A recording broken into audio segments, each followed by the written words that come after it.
I want you to unpack a little bit the whole grace works thing. I remember when you and I had first started to become friends, there's a gentleman in Portland who was the chaplain for the Trailblazers, Al Egg. Right.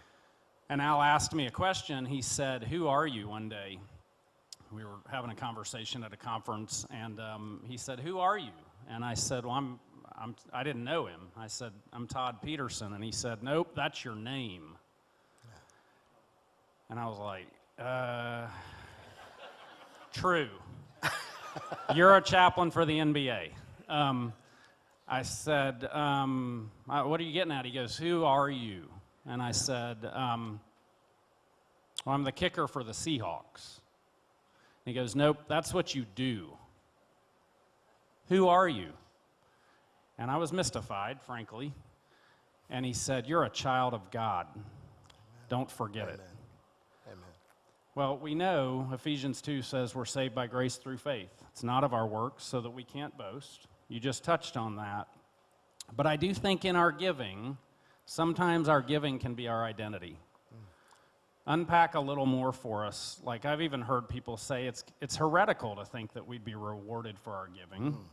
Just unpack that a little bit. Well, if you believe that it's heretical to think that you'd be rewarded for your giving, then you're calling Jesus a heretic. And that's probably not a good idea, because he said more about reward than anyone. I mean, he continuously talked about it. He's the one who said, "Store up for yourselves treasures in heaven." He's the one who said this in Luke chapter 14. He says, "When you give a feast, invite the poor, the crippled, the lame, the blind, and you will be blessed, because they cannot repay you." And you're thinking, what are his disciples thinking at this point? Because he says, normally you invite your friends and your neighbors and rich people that can pay you back and invite you to their feasts, right? And don't do that. And they're thinking, well, why not? Isn't that the way it's done? But right when you think he's saying you shouldn't be concerned about reward, don't even think about reward, he says you will be blessed because they cannot repay you, and you will be repaid at the resurrection of the just. In other words, God himself will repay us. And over in just a couple of chapters later in Luke chapter 16, where there's the dishonest manager, who we don't emulate his dishonesty, but we do emulate his wisdom, and where Jesus says, "I tell you, make friends for yourselves by means of unrighteous mammon." Whoa, what does that mean?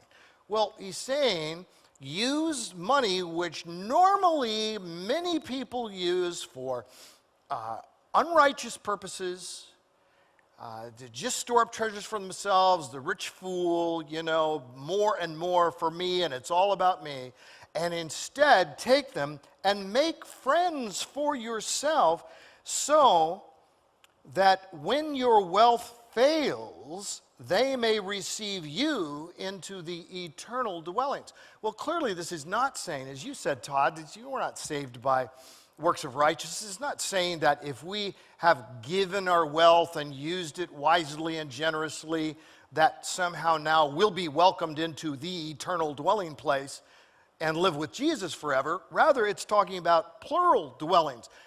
They will welcome you into their eternal dwellings. We will live in places.